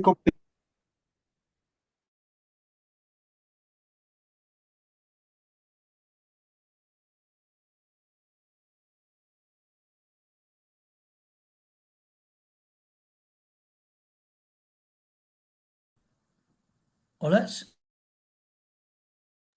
Por favor, se fue la comunicación. Ya está, doctor. Ya se le escucha. Sí, estaba interviniendo alguna persona, pero no se cortó. No, parece que era de otro tema. Por favor, les pedimos a todos los asistentes que para poder habilitar el micrófono y que puedan participar, necesitamos, para no tener que poner la restricción a todos y a todas, que mantengan sus micrófonos silenciados. Entonces, solamente la persona que necesita hacer una pregunta, lo active, por favor, porque si no hay mucha interferencia y por eso no se confunden también las preguntas. Gracias por su ayuda. Claro. Gracias. Bien, entonces sí, entonces respondo, Wendy, primero, gracias y mucho gusto en verte, aunque sea a distancia también. Bueno, soy consciente, conozco muy bien la realidad de Ecuador y efectivamente estamos viviendo tiempos duros donde el retribucionismo vuelve a tomar forma.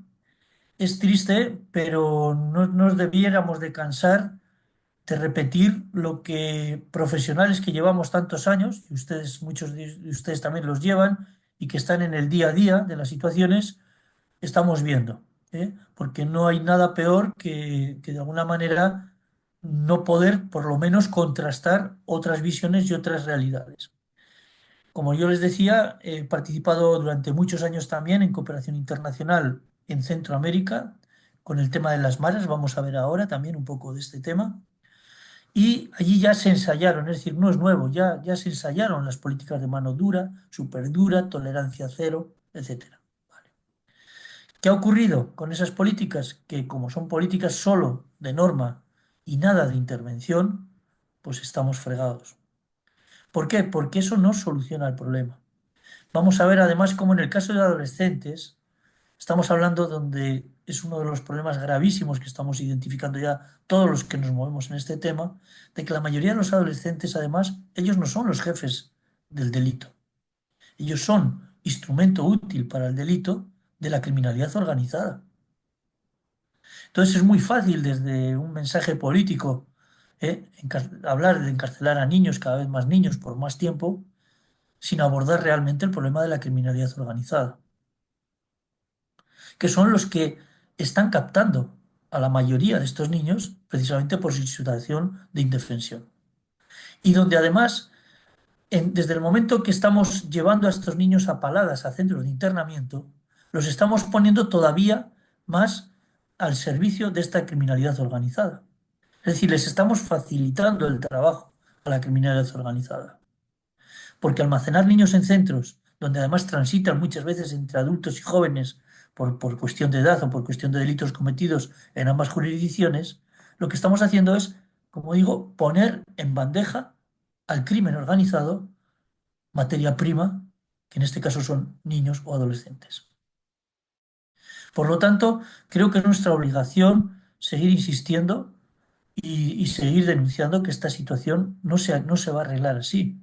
Y que mientras tengamos centros de internamiento sobredimensionados, porque muchas de estas respuestas debieran de estar en respuestas educativas, en respuestas sociales, y ojo, volvemos a lo mismo, no estamos hablando de justicia blanda, estamos hablando de justicia seria. Si un joven cometió un delito, tenemos que conseguir la responsabilización, como decíamos, con mayúsculas de ese delito, tenemos que conseguir también la reparación si es posible, y eso es un proceso serio, eso no es un proceso fácil, donde hay que confrontar con el adolescente permanentemente, pero eso no se está haciendo. Simplemente se les está poniendo en la misma puerta de entrada del crimen organizado, por no decirles adentro del crimen organizado. Por lo tanto, Wendy, yo sé que es desesperante, pero tendremos que desde distintas instancias seguir insistiendo en esto. Luego les hablaré también, estamos en estos congresos mundiales, estos foros internacionales, donde poco a poco tendremos que ir viendo y haciéndoles ver a estas personas que siguen optando por esa mirada, que podrán creer que es una mirada muy profesional, pero no lo es absolutamente para nada. En la medida que desde la defensa pública, desde instancias internacionales, desde cuando sea, podemos ir desmoronando incluso ese concepto, como decía, del mejor fiscal, el que más acusa, o el mejor juez, el que más niños lleva también a la cárcel.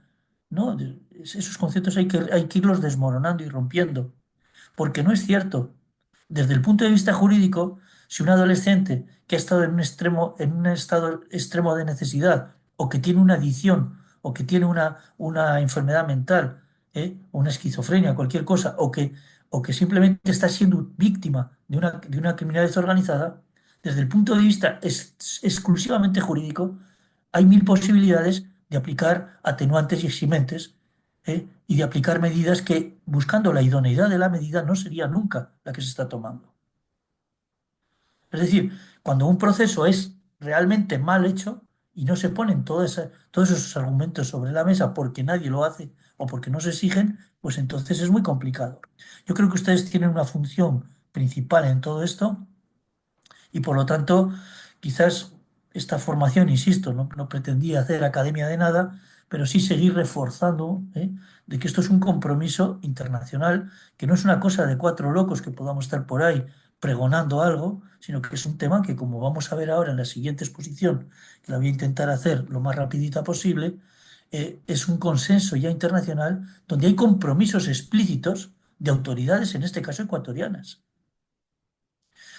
Las autoridades ecuatorianas, el Estado ecuatoriano, el Consejo de la Judicatura, es decir, el Poder Judicial, la Defensoría Pública, no la de ahora, ya la de antes, la de ahora también comprometida con las reglas, la de antes con el Decálogo Iberoamericano, la Asociación Iberoamericana de Ministerios Públicos, la IAM, Naciones Unidas, con ellos en Quito se firmó, en la Capilla del Hombre, se firmó el Decálogo Iberoamericano de Justicia Juvenil, firmado por los máximos representantes de la judicatura. Y ese decálogo habla de esto que estamos hablando. Por lo tanto, lo firmado por el país se está incumpliendo. Y no es una cosa de dos o tres locos que vengan de fuera o de dentro, de lo que sea, o de personas que tienen una mirada, no, es que es algo que está ya visto y consensuado. Por lo tanto, tendremos que hacer valer que esta mirada por lo menos tiene legitimidad. Busca el acierto, pero además tiene legitimidad. ¿Eh? Y en segundo lugar, esta mirada no puede confrontar desde el punto de vista jurídico absolutamente con esa otra mirada que desde mi punto de vista es completamente reduccionista y muy mal ajustada a derecho. Bien, ¿alguna otra pregunta? Levantan por ahí la mano. Zumba. ¿Sí? Oh, buenos días, ¿cómo está, doctor? Buenos días, yo Buenos días. soy defensor público, atiendo al área de víctimas y realmente yo como defensa de víctimas, nosotros defendemos al otro lado, pero únicamente intervenimos en temas de delitos sexuales cuando ha sido la víctima otro niño y cuando ha sido un delito contra la vida. Pero en este caso, la problemática va mucho más allá, porque se supone que todos los niños deben de tener una inducción, por lo que dice la norma, el interés superior en casa. Pero ¿qué pasa cuando en casa ya no se puede poner límites, ya debe intervenir el Estado? Yo sí concuerdo que el Estado le debe a todos los niños, porque el que nosotros decimos como defensores del área de adolescentes en conflicto con la ley, nos rasgamos las vestiduras y que él quede en libertad. ¿Para qué? Para que retorne a ese ambiente nocivo donde hay consumo de drogas, alcohol, violencia. ¿Y a qué lo inducimos al niño? A que siga en ese lugar, siga delinquiendo y que regrese ya no por un porte de armas, sino ya con un delito de muerte. O un hecho ya, un tráfico de antes eran funditas, ahora ya fue un hecho mayor de drogas. Entonces yo sí creo que el Estado les debe, porque debe haber unas casas, que ese es el objetivo de un CAI y la intervención del Estado para garantizarle al adolescente un desarrollo integral de sus capacidades y habilidades. Y muy bonito la diapositiva que usted nos compartió. Y entra más en la visión analítica de las causas. Si yo estoy viendo que es en el entorno donde se causa, donde se genera esta vida delictiva, ¿qué tengo que hacer? Separarlo. Ponerlo en un lugar donde el Estado ya lo intervenga y se le garantice educación, apoyo psicológico, porque puede ser un niño con problemas, viene de violencia física, de pronto tiene antecedentes de abuso, consumo abusivo de padres de alcohol, droga. Entonces, él lo que está haciendo es replicando conductas del ambiente en el Correcto. cual él se ha desarrollado, él ha crecido. Entonces, devolverlo a la calle, sabiendo que el ambiente donde él está viviendo es nocivo, es exponerlo nuevamente a que incurra en una acción delictiva y regrese a ser nuevamente procesado por un hecho mayor. Entonces es ahí lo que se confunde. El Estado debería de garantizar una casa acogida a estos niños donde se les pueda dar este apoyo psicológico, emocional, educativo y de salud para que ellos se sientan atendidos, cuidados. Y como usted dice en la película que nos recomienda, que ellos vean que creen en ellos para que ellos puedan sentir ese compromiso y superen, porque todo niño es rescatable, pero siempre y cuando tenga la ayuda y el apoyo adecuado y también se le brinde unas condiciones de desarrollo de igualdad. Entonces, se ve en porcentaje bajísimo que el hijo de un señor con apellido delinca. Más frecuentes son estos niños que tienen carencia, de pronto ven a un adulto con un relojazo, un celular de último modelo, entonces ellos se dejan vislumbrar por este tipo de dinero fácil y es ahí donde ellos son más fáciles de poder ser reclutados, pero no es la solución tampoco dejarlos libres, sino debería de trabajarse como política de Estado, un centro donde ellos puedan recibir este apoyo psicológico, emocional, devolverle la escolaridad para que ellos puedan tener un proyecto de vida que es el verdadero sentido de la justicia juvenil restaurativa. Porque dejarlos libres para que vuelvan a ese entorno no es la solución tampoco, doctor. Vemos la cadena, el círculo, seguir delinquiendo, siguen cayendo y hasta así hasta que ya llegan a una edad adultez, o como decimos aquí, comúnmente, ya no andan con un arma, sino que vienen como sicarios.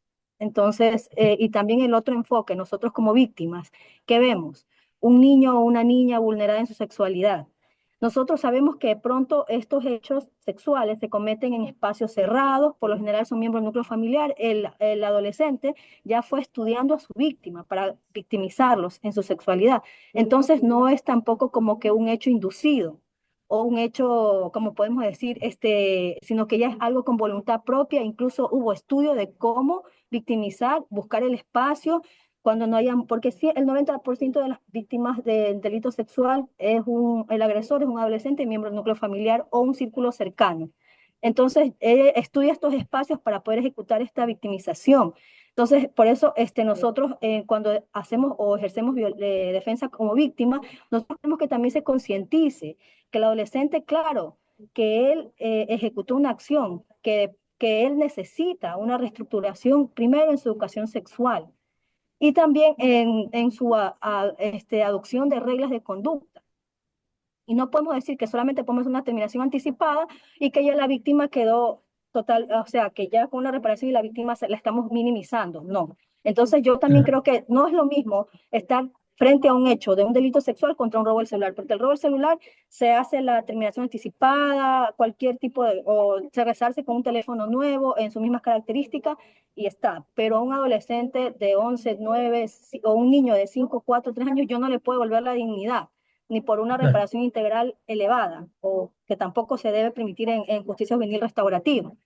Entonces tenemos que tener conciencia que aquí es más allá de simplemente ver esta situación de ya la reparación y la restauración y la víctima dejó de ser víctima, ¿no? Entonces tenemos que también tomar conciencia en estos temas cuando son delitos contra la vida y delitos contra la integridad sexual de un niño o un adolescente y la persona que haya infringido la ley sea un adolescente. Entonces, yo creería que la justicia juvenil también debe hacer este tipo de distinciones, incluso para aplicar este tipo de terminaciones anticipadas o hacer procesos de recuperación, reinserción en este caso, o recuperación del adolescente, doctor. Buen día. Muchas gracias y voy a contestar y luego paso la palabra para así no me olvido luego de nada. Voy a intentar responder muy rápido, simplemente decir que comparto totalmente y que es un poco lo que estamos hablando. Justicia restaurativa, con enfoque restaurativo, no es solo mediación, no es solo cosa para las pequeñas cosas. Y hemos dicho que incluso la privación de libertad puede ser restaurativa, pero eso sí, por el tiempo oportuno y en el lugar oportuno. Usted está diciendo, no es lo mismo un delito de bagatela, de pequeño robo, lo que sea, que un delito grave. Primero, ni de cara a la víctima, ni al propio victimario, etc. Por lo tanto, efectivamente, desde el enfoque restaurativo no se trata tanto, se trata de aplicar la medida idónea en relación al delito cometido, a las situaciones y todo lo demás, pero no ir directamente a la privación de libertad y encima sin ningún tipo de recurso en ellas. Eso es importantísimo. El tema de las víctimas es importante.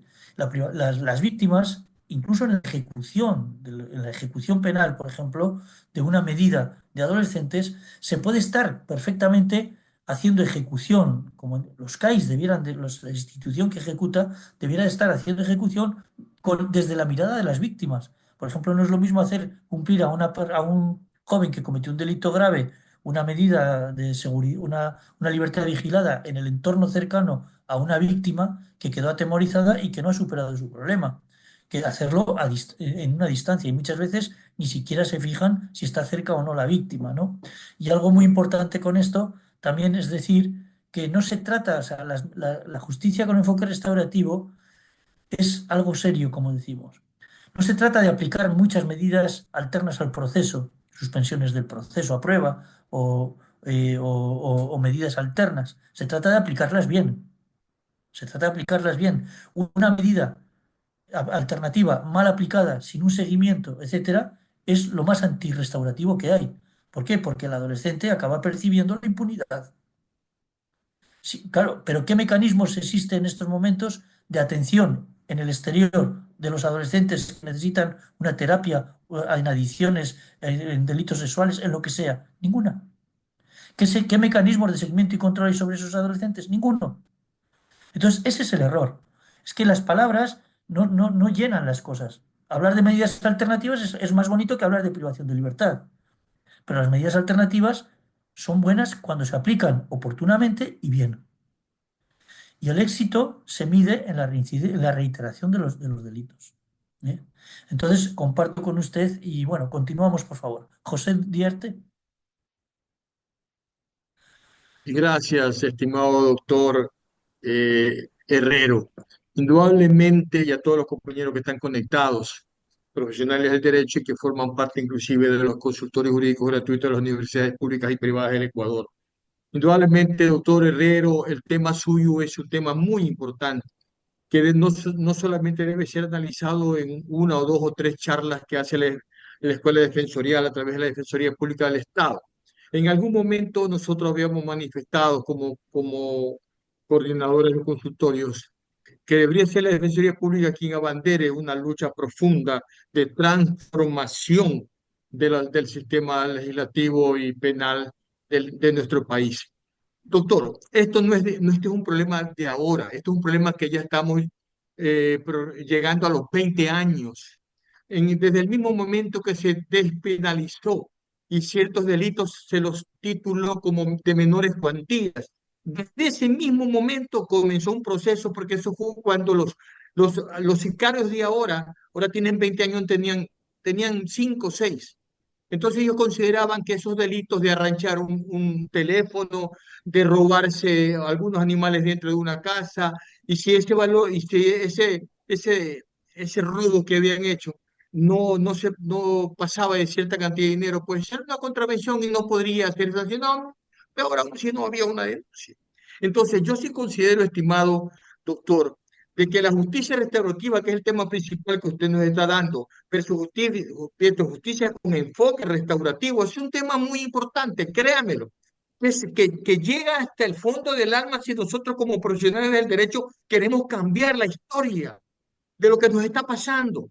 Este es un mal que venimos arrastrando y penosamente para aquellos quienes tenemos ya hijos y ahora nietos, sabemos que ese es un mal que está calando en el fondo, las entrañas del sentimiento del pueblo ecuatoriano. Y lo digo como profesional de derecho con más de 42 años en el ejercicio libre de la profesión. Ahora tengo el mayor agrado de poder ayudar a la juventud que está estudiando el derecho a que se concienticen que este es un mal que debe superarse, no con 2, 3, 4 charlas ni en un proceso de un año.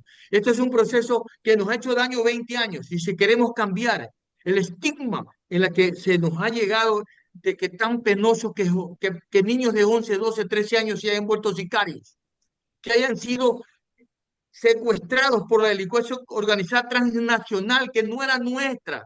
Doctor Gracias. Herrero, no era nuestra. Nuestro país no era esto lo que está pasando ahora. Este es un problema de 15, 17 años que lo hemos heredado fatalmente. Causa indignación. Por eso es que no podemos quedarnos callados. Lo que usted nos acaba de hacer referencia de la película Los Niños del Coro, eso es lo que debemos ahora nosotros hacer.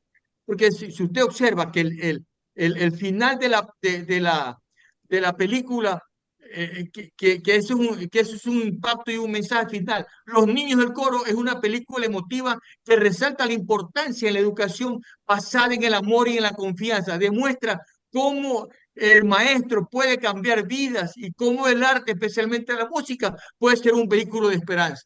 Precisamente, estimado torrerero, hacia allá debemos llegar. Cuando nosotros observamos, estimado autor, que se nos cambió en la educación nuestra muchas cosas que a la larga nos han hecho daño, que el estudiante le falta el respeto al maestro, que se haya quitado de nuestro pensum académico la lógica, la ética, el respeto a la religión.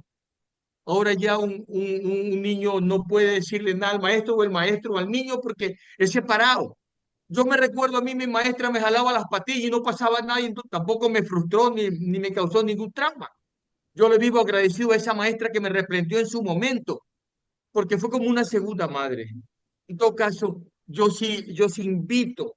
El tema suyo, yo insisto, doctor, con el respeto ese que usted se merece, es un tema demasiado importante.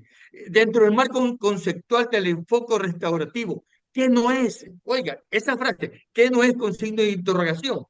No es un dogma, no es la despenalización, ni el evolucionismo, no es justicia blanda o un proceso abreviado, no es la justicia de las pequeñas cosas, no es solo mediación, es llegar al fondo para restaurar y ver cómo en un proceso debemos cambiar la norma. cómo nos han hecho daño. Yo sí invito en esta charla suya, doctor, de que es tan importante poderla convertir no en dos, tres charlas, debería ser en un congreso donde nosotros, como coordinadores y directores consultores jurídicos, juntos, tomados de la mano a la Defensoría Pública del Estado, ser quienes abanderen ante la Asamblea Nacional nuevas formas de aplicación de la justicia, cómo podemos, con su idea y todas las nuestras, poder cambiar el enfoque de lo que nos está pasando con la juventud nuestra, la juventud ecuatoriana.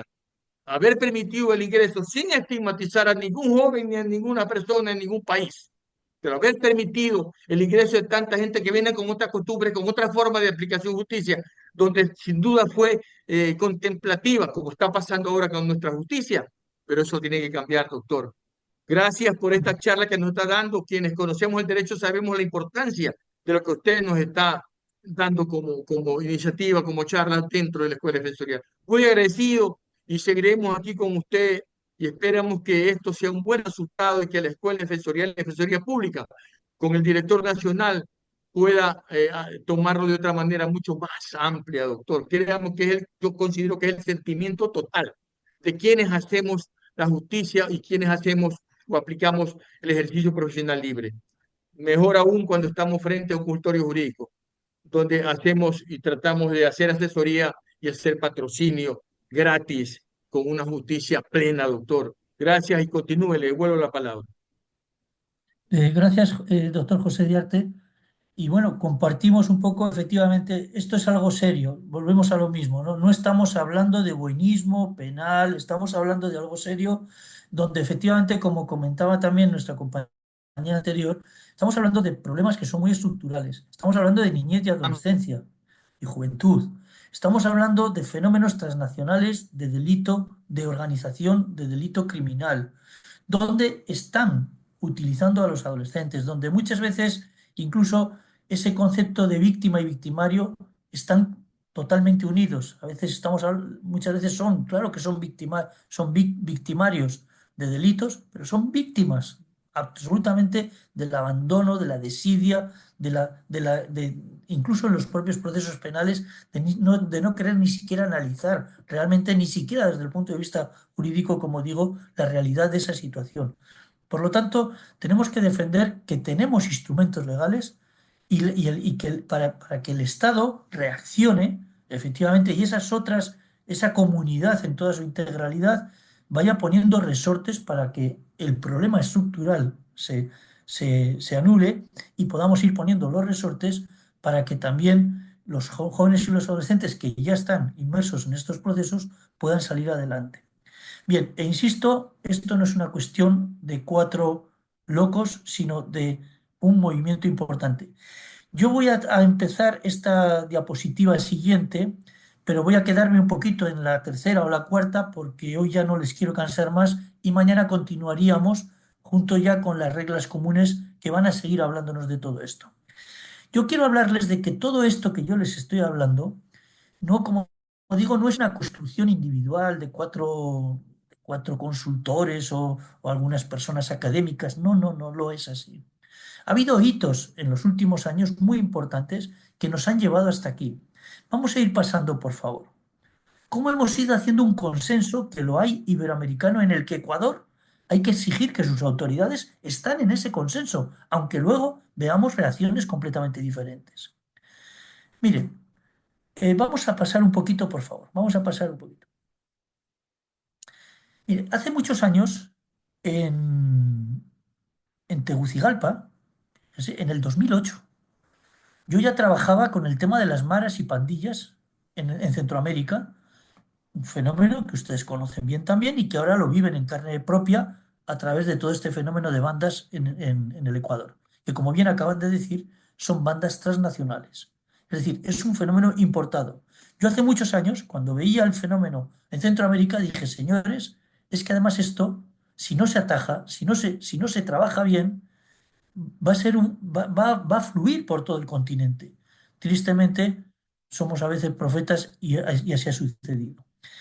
En el 21 de noviembre del 2008, yo fui redactor de esa declaración junto con un equipo de personas. Se hizo un foro internacional en Tegucigalpa que participaban todas esas instituciones, USAID, la cooperación internacional, Unión Europea, pero allí estaban todas las Cortes Supremas de Centroamérica, las policías, los fiscales, los jueces, las instituciones, allí estaba todo el mundo. ¿Saben ustedes qué se decidió en ese foro? ¿Cuál fue la conclusión de ese foro? Señores, las políticas de mano dura, superdura y tolerancia cero son un fracaso. Es más, están alimentando más el crimen. Tenemos que buscar otras miradas, otras soluciones. Ese fue el foro de Tegucigalpa del 2008. Y esa fue la conclusión. En un entorno de violencia estructural, bestial, como la que ustedes están viviendo en el país y fundamentalmente en algunas zonas del país.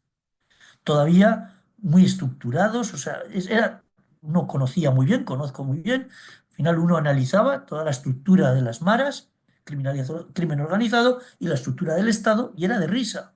Las maras eran una organización real, el Estado era el ejército de Pancho Villa.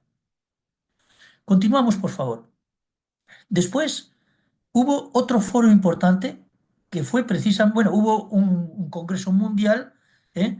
Pero no sé si era antes o después, bueno, se lo digo, hubo otro foro importante en San Salvador, similar al de Tegucigalpa, similar al de Tegucigalpa. Se llegó a la misma conclusión que en el anterior de Tegucigalpa, y ahí sí que se apuntó a decir, señores, tenemos que buscar algo que le llamamos en aquel momento justicia restaurativa o enfoque restaurativo, intentando entender ya, ponernos de acuerdo de qué era eso. ¿Eh? Y hubo un congreso mundial, el primer congreso mundial de justicia juvenil. Animo a que efectivamente se haga en Ecuador un congreso, y ahora les hablaré de que tenemos la oportunidad también de hacer algo interesante, porque este año, en junio, hay un congreso mundial en Madrid, pero también se podría hacer algo previo en Ecuador, en el cual en ese congreso de Lima es cuando por vez primera casi 20 naciones del continente, de las 23 que componen la comunidad iberoamericana, participaron desde distintas instancias, ministerios, fiscales, jueces, etcétera, y allí se habló de justicia restaurativa. Se dijo que teníamos que ir a esta línea. Continuamos, por favor. Continuamos, por favor. Este es el foro que yo les hablaba de San Salvador, que fue luego en noviembre del 2009, en el cual, como decimos, se habló de que íbamos hacia una justicia restaurativa en Centroamérica, ¿eh? Entendiendo el fracaso de las políticas de mano dura, superdura y tolerancia cero, que tanto daño están haciendo otra vez en este momento como solución mágica a problemas que no son fáciles y que hay que ponerles mucha más carne en el asador desde muchos ámbitos, no solo el ámbito de la justicia, sino el ámbito educacional, el ámbito de la salud, el ámbito, etcétera, para poner a los jóvenes realmente en salida. Fíjense que me está viniendo ahora a la mente el sistema colombiano. El sistema colombiano hace años, que tiene muchos problemas también, pero en Colombia se dieron cuenta que tenían que, cuando abren un proceso penal a un adolescente, inmediatamente tenían que abrir un proceso que llaman de restitución de derechos. ¿Por qué? Porque se dieron cuenta que sí, que el adolescente venía con una mochila de delitos, pero también venía con una mochila vital de déficits y de problemas muy graves y de derechos vulnerados prácticamente desde el nacimiento en la mayoría de los adolescentes. Por lo tanto, había que abrir los dos procesos, proceso penal, pero proceso también de restitución de derechos. Esto es algo importante. Continuamos, por favor. Hubo un congreso mundial en Suiza, en Ginebra, en el 2015, donde otra vez todos los países iberoamericanos nos juntamos y dijimos, señores, tenemos que tirar por aquí. Vamos rápido, vamos a avanzar en este tema, en este nuevo enfoque de justicia restaurativa, en los términos que más o menos les he hablado yo. En aquel momento empezábamos a discernir, ¿no? Porque también hemos ido aprendiendo todos. Continuamos, por favor.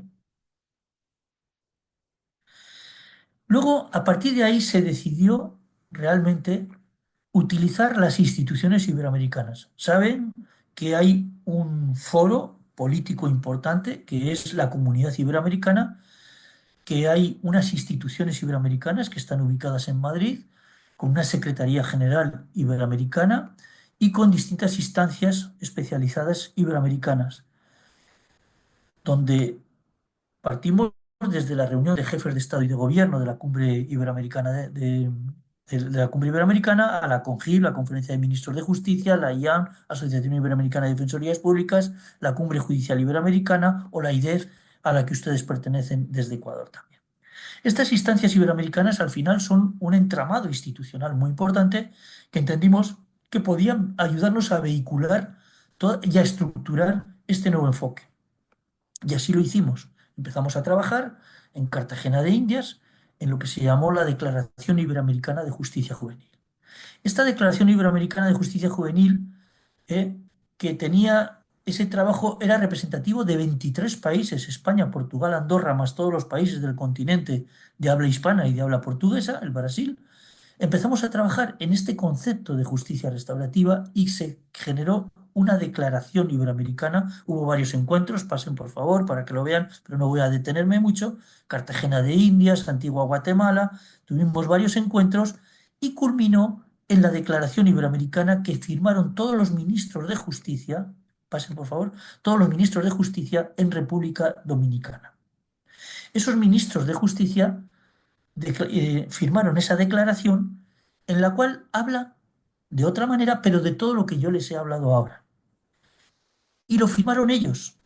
Pero aún más, en la siguiente cumbre de jefes de Estado y de Gobierno, los jefes de Estado y de Gobierno hicieron un comunicado especial sobre la situación de la justicia en el continente, en los países iberoamericanos. 10 puntos, hablaban de distintos temas. El último punto, el punto número 10, instaron a que se cumpliera la Declaración Iberoamericana de Justicia Juvenil. Es decir, no estamos hablando de una idea de locos o de cuatro desarrapados por ahí por el continente, estamos hablando de toda una estructura institucional administrativa que se adhirieron a estos convenios. Seguidamente se hizo el mismo esfuerzo, se hizo con la Cumbre Judicial Iberoamericana y redactamos lo que se llamó el Decálogo Iberoamericano de Justicia Juvenil que se firmó en Quito. Pasen, por favor. Que se firmó en Quito. Fue un acto precioso, se hicieron varias preparatorias y en Quito se firmó ese decálogo. El decálogo dice lo mismo que dice la declaración, pero pensado para los jueces. Y vuelve a decir lo mismo que estamos hablando aquí, en distintos términos. Esta misma propuesta se pasó a los ministerios públicos a través de la IAN y se firmó en Lisboa. Y esta misma propuesta se pasó a la IDEF, a la Asociación Iberoamericana de Defensorías Públicas, y que se firmó, creo que fue en Brasil. Es decir, no es una broma todo este enfoque. Hay compromisos explícitos muy claros que incluso, como vamos a hablar mañana, en el caso de las reglas, en algunos países se consideran ya como parte del corpus constitucional y se consideran como tratado internacional por el consenso de tantos países aprobado por las máximas autoridades. Con lo cual, ¿qué quiere decir? Que tenemos la legitimidad para exigir el cumplimiento de lo pactado y de lo firmado. Y para contraponer a esta otra mirada tan superficial de pensar que haciendo leyes de mano dura, en la que cada vez encarcelemos a niños más niños, en la que no pensemos en absoluto en todos los problemas estructurales que hay que solucionar a través de una medida que se aplica, etcétera, estamos realmente mal. Y por lo tanto, tenemos esa legitimidad, tenemos los contenidos y tenemos también, creo, que como diríamos, la fuerza del resultado empírico de las cosas. En aquellos países en los que se ha manejado y se trabaja la justicia con este enfoque, la criminalidad de la adolescencia baja a niveles impresionantes. Baja. En aquellos lugares en los que cada vez se están aplicando estas medidas muy populistas, pero completamente ineficientes, la delincuencia juvenil aumenta y cada vez los niños son captados a edades más tempranas. E insistimos, e insisto, incluso lo que ustedes decían, incluso supera a problemas que antes eran territorializados en un barrio conflictivo de una ciudad o en una determinada zona o incluso en un determinado país o incluso en una determinada región del continente para pasar a ser algo transnacional. Por lo tanto, no estamos mal con lo que estamos proponiendo. Tenemos tenemos la legitimidad y la fuerza de lo pactado. Son normas, son consensos. Y por lo tanto creemos que, como bien decían ustedes, tenemos la obligación de irradiar a todos los profesionales. Eso sí, esto no puede ser algo superficial, no se trata simplemente de mencionarlos o de hacer una conferencia como la de hoy, se trata de llevarlo a a la práctica, de estar en ello permanentemente, ¿no? Y de contrastar muy educadamente, pero contrastar con estas otras opciones, como decimos, que son muy vistosas en el sentido de mandar un mensaje en una televisión, pero no son para nada eficientes. Continuamos, por favor. Vamos a continuar. Yo les voy a dejar estas presentaciones para que ustedes tengan un poquito de detalle, algunas cuestiones. Miren, ahí abajo verán ustedes la conferencia de jefes de Estado y de Gobierno, un poquito más abajo, ahí, donde se firmó ese, creo que está en el siguiente, en donde tienen el comunicado especial, ahí lo ven ustedes en el último punto, en el punto 10, donde dicen claramente los jefes de Estado y de Gobierno ¿eh? instan a las instituciones de los estados a implementar la Declaración Iberoamericana de Justicia Juvenil Restaurativa aprobada en el seno de la CONGIP, cuyo objetivo principal es la reinserción social y la prevención de la reincidencia delictiva. Con esto voy a terminar hoy para no cansarles y mañana entraríamos de pleno en las reglas comunes iberoamericanas. Espero no haberles aburrido mucho y espero que mañana nos permita, conjunto con las reglas, ya poder debatir entre nosotros más. Muchas gracias. ¿Alguna pregunta, alguna cuestión?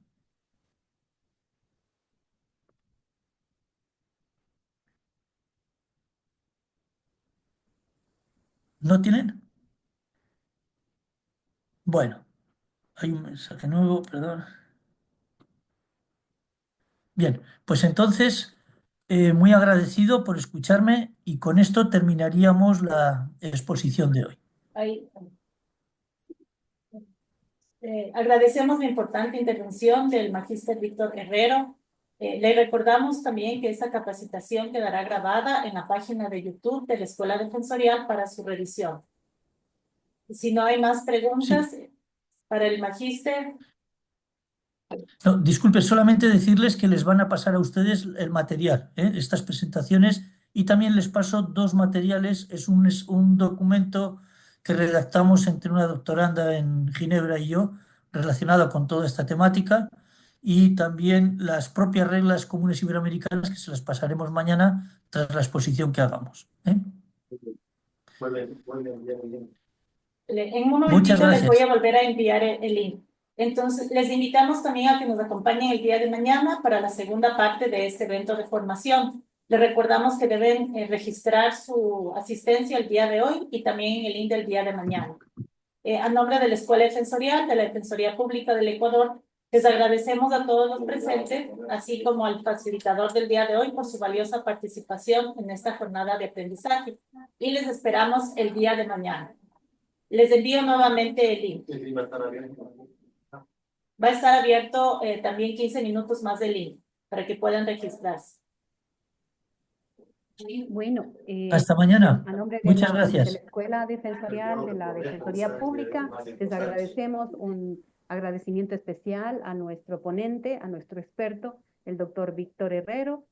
Muy contenta y agradecida porque hemos estado conectados 500 personas. Eso da la importancia que todos tenemos en este tema y todos vamos a contribuir en aportar en la solución con la guía de expertos. Muchas gracias, les esperamos el día de mañana. Doctor Herrero, nuevamente nuestra gratitud eterna a usted. Muy gentil. Gracias a ustedes. Muchas gracias.